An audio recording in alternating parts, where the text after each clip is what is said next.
Ако морето можеше да говори, то би разказало чудна приказка за малко селище, скътано в склоновете на Стария Балкан, преди те да приплъзят към морето.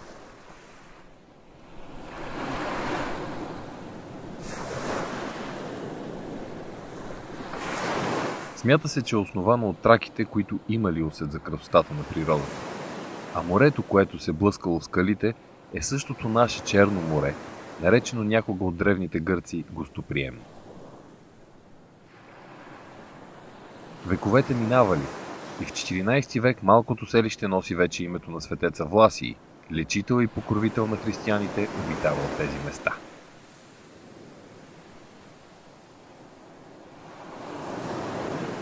Селището Свети Влас, неговото минало, тъй като липсват сериозни археологически разкопки, е забулено в тайна. Това, което знаем със сигурност, е, че през средните векове по южния склон на Емонската планина, към която спада и сегашното село Свети Влас, е имало една Емонска света гора, така се нарича, 10-12 манастира.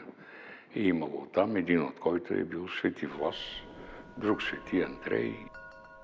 Каква е съдбата на тези манастири? Ясно е било, че при идването на турците всички те са унищожени, разрушени от турците, тъй като няма сведения за тях в по-късно време. Но монаси, оцелели, може би работници в манастирите, са създали това село Свети Влас.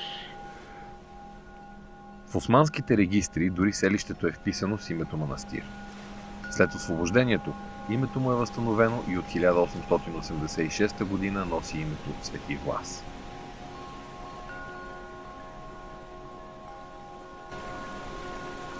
Селото Свети Влас не е могло да се развие като голям център до началото на 60-те години, даже до 80-те години на 20 век, тъй като не е имало плажове край него, дори не е било засегнато от развитието на туризма. От туризма е спечелил Слънчев бряг и близостоящия до него Несебър. И голяма част от жителите на селото, особено младите хора, са се изселили в Несебър или дори в Бургас, търсейки по-добро препитание и по-добри условия на живот. Свети Влас дълго остава в сянката на древния Несебър и бързо развиващия се мегаполис Слънчев бряг. От другата му страна израства вилно селище Елените, затова стотиците туристи заобикалят малкото селце с около 900 жители и се отправят към утвърдените курорти. Не го спасява дори изключителната комбинация между море и планина, както и това, че от 1963 година е обявено за климатичен морски курорт, подходящ за лекуване на белодробни заболявания и алергии. През 90-те години на отминалия 20 век, двама младежи, родени в Свети Влас и влюбени в прекрасната му природа, проявяват интуиция и инициатива и независимо от малкия си опит, намират верния път за превръщането на тази морска пепеляшка в един от най-бързо развиващите се и красиви курорти по българското Черноморие. Тези млади мъже са братята Динко и Йордан Диневи. По това време са около 25 годишни, но с невероятно упорство, целенасоченост, без излишна показност и с ясна визия за бъдещето, се впускат в начинанието си. Когато в Свети Влас започва изграждането на 4-звездния хотел Лагуна, който няма аналог тогава по нашето крайбрежие, немалко експерти в туристическия бизнес им предричат фалит. Но когато луксозният хотел се пълни с туристи, които харесват премерения му комфорт, всички разбират, че младите предприемачи са открили нова формула и заемат неразработено пространство. Постепенно по пустите склонове около Свети Влас се появяват кокетни хотели, ваканционни вили и жилищни сгради, в които има възможност за задоволяване на всички потребности на пребиваващите. Това са първите в страната комплекси от затворен тип, които по-късно стават хит в жилищното строителство. В тях има всичко необходимо за пълноценен отдих – зеленина, басейни, детски площадки, магазини и чисти плажове.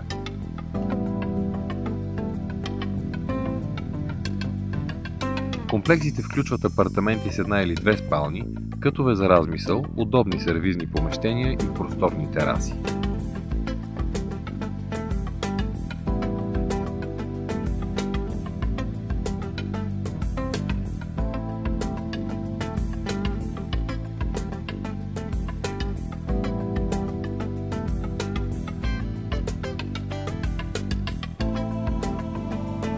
За десетилетие братя Диневи създават впечатляващо със зеленината и хубостта си морско градче.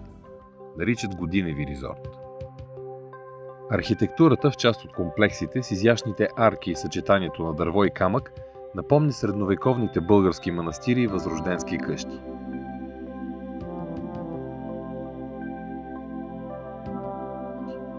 Други сгради пък са изградени в типично средиземноморски стил, с бели фасади, обърнати към морето и усет за лекота в конструкцията. Навсякъде усещането е за луксозно строителство, в което усилията са насочени за създаване на уют и възможност за отмора и релакс.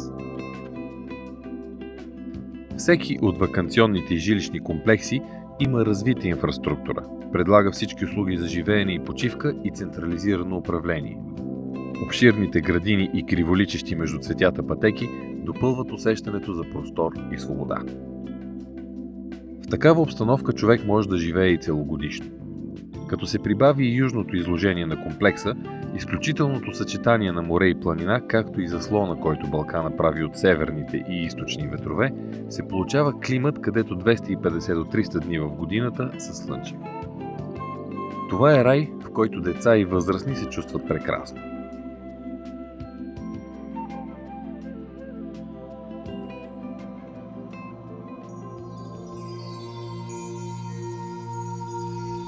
Някогашното селце се е превърнало в един от елитните курорти по българското Черноморие. Специалистите го определят като курорт от клубен тип, но с напълно изградена градска инфраструктура. Преди 24 години, когато са правени първите копки в курорта, местните хора трудно са си представили, че днес крайбрежната ивица в Свети Влас ще е почти 3000 метра от новосъздадени плажове, върху които се веят сини флагове.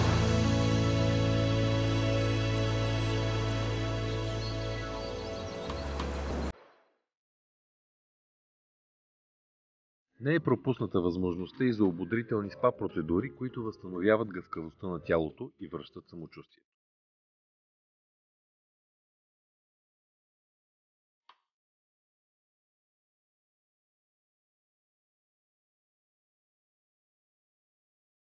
Любителите на тениса също имат възможност да се усъвършенстват под контрола на треньори, специализирани в този спорт. Ако спортният ентусиазъм ви докара травма, на разположение са няколко медицински центъра.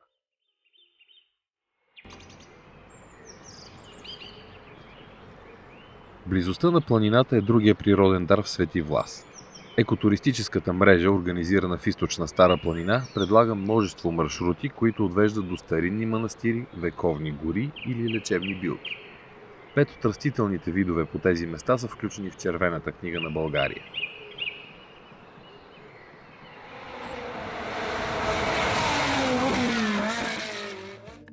В подножието на планината е и обновеното и неузнаваемо селище Свети Влас. Развитието му е паралелно с курортната база, но то запазва белезите на малките уютни български градчета. Бегла разходка показва, че тук има всичко необходимо за постоянно живеене. Училище, детска градина, поща, читалище, спортни площадки, красив център.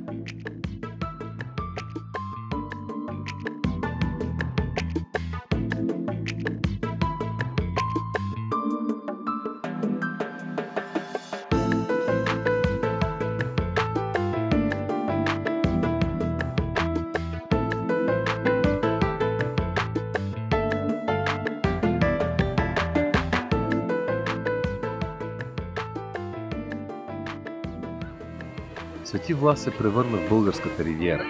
Наричат селището даже българското Санто.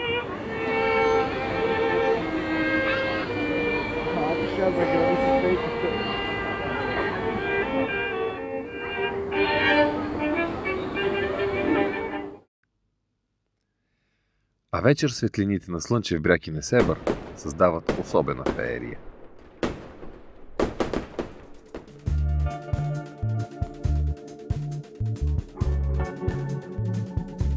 Една от сериозните и красиви придобивки в Свети Влас е яхтеното пристанище Марина Диневи.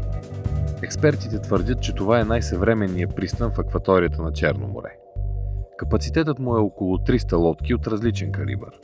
Разположението, технологията на построяване и предлаганите услуги го нареждат сред елитните комплекси в света.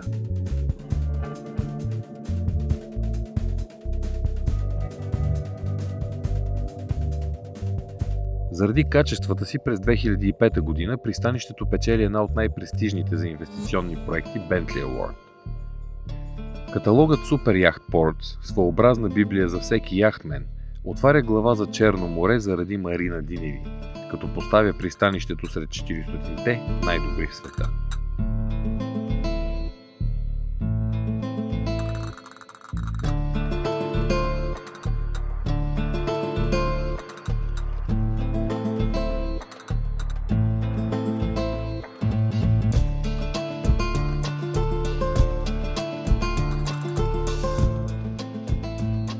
Марината, както местните хора наричат пристана, е и луксозно място в рамките на Диневи Резорт. Особено приятно изживяване са разходките по крайбрежния булевард, минаващ покрай яхтите и плажа. Една от забележителностите на порта, която няма аналог в практиката на други курорти, е алеята на народите. Идеята е да се поставят барелефи на националните герои на държавите, поддържащи дипломатически отношения с България. Братя Диневи знаят много добре, че една от функциите на българския бизнес, на българските предприемачи преди освобождението и след него е била да помагат на обществото в различни области, главно в областта на културата, образованието, духовността, религиозната духовност имам предвид.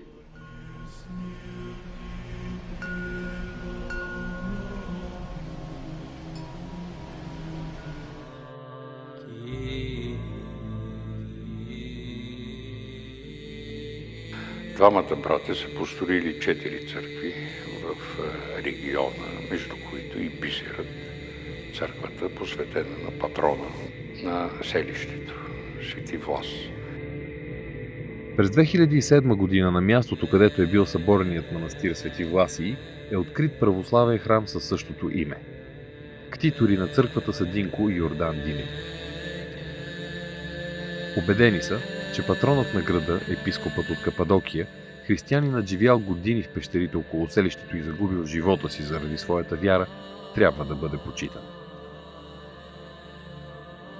3 години по-късно, в присъствието на Вселенския патриарх Вартоломей, който благославя храма, част от мощите на светеца са положени в църквата.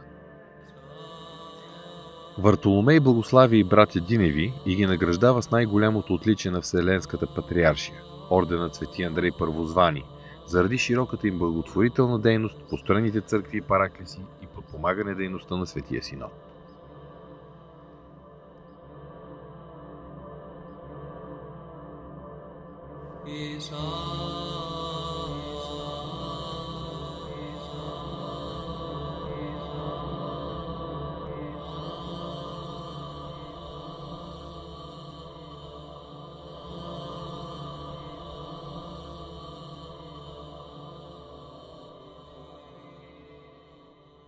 Рядко се случва такова благоприятно съчетание на море, на яхт-туризъм и на културно-исторически туризъм. Тук гостите се срещат освен с красива природа и самобитна архитектура и с постиженията на хилядолетната българска и християнска култура.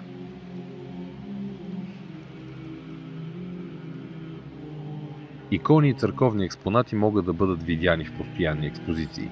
Нерядко братя Диневи предоставят безплатно помещения за излагане на предмети от различни български музеи.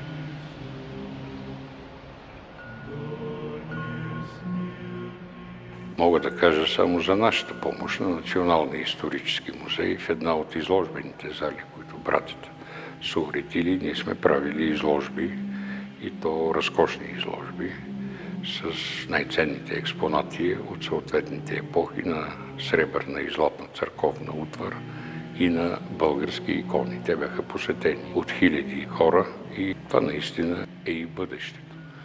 Защото точно през лятото, когато София се опразва, в Националния исторически музей има относително малки посетители. Аз понякога се шокувам. Що Мохамед не идва при планината през лято, то тогава планината да отиде при Мохамед, в случая Свети Влас.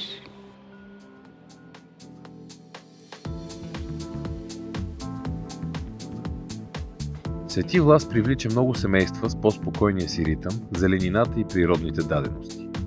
Затова през деня тук преобладават семейства с деца, които намират своите развлечения. Вечер крайбрежният булевард в Марина Диневи се превръща в място за забавление. Твърди се, че най-класните ресторанти и нощни клубове по Черноморието са разположени тук. Всеки от многобройните посетители може да потърси своето място, съчетано с предпочитаното от него меню. Дори един морски обитател не е устоял на изкушението, привлечен от нощната фиеста.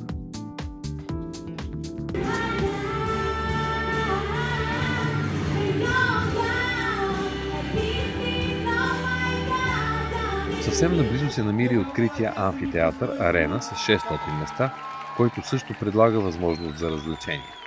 Целогодишно тук се реализират около 120 представления и говори.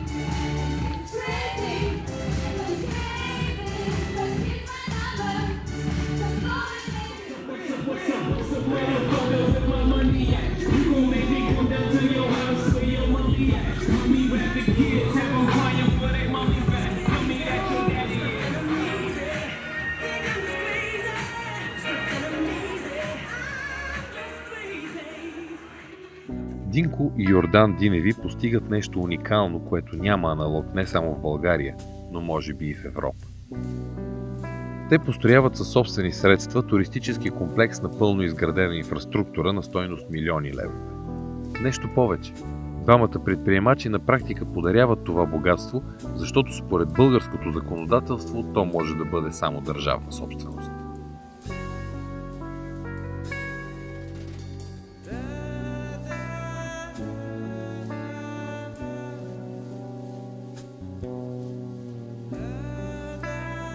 Една обиколка днес е достатъчна, за да ви убеди, че визията на Диневи се е превърнала в реалност.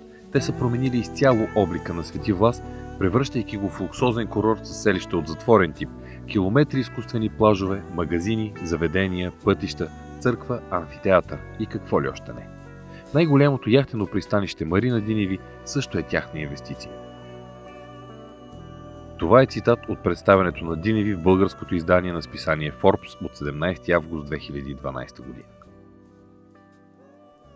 Братя Диневи са в челната петица на една класация на българските дарители, направена от Министерство на културата. Ако се прибавят и военните паметници, за което друго министерство би трябвало да даде сведения, аз бих казал, че може би са на първо място между дарителите в различни сфери на обществения живот в България, в областта на културата, военното дело и т.н. Братята са помогнали за възстановяването на над 100 военни паметници или за построяването на нови. За всичко това би трябвало да им се свали шапка. Сега се навършват 110 години от Илинденско-Преображенското въстание. При 100 годишнината те дариха крупна сума за построяването на храм Косница на Петрова нива, която в историята е влязла като Странджанското оборище. Ясно е, че тези хора имат мисия и тя е свързана с просперитета на родният им край. Малцина в съвременния ни живот са оставили толкова паметници на доброжелателност към всичко скъпо на българите. В едно враждебно на морала и почтеността време, братите опазват името си и се нареждат сред достойните люди на страната. Това е безспорен успех. Затова думите на Джефри Ван Орден, посетил Свети Влас преди 7 години, не звучат пресилено. За мен господата Динко и Йордан Диневи олицетворяват силния предприемачески дух на съвременна България. Техният родови девиз «Чест и достоинство», който следват в бизнеса, буди уважение и в моята родина. Пожелавам на България да има повече такива предприемачи и меценати.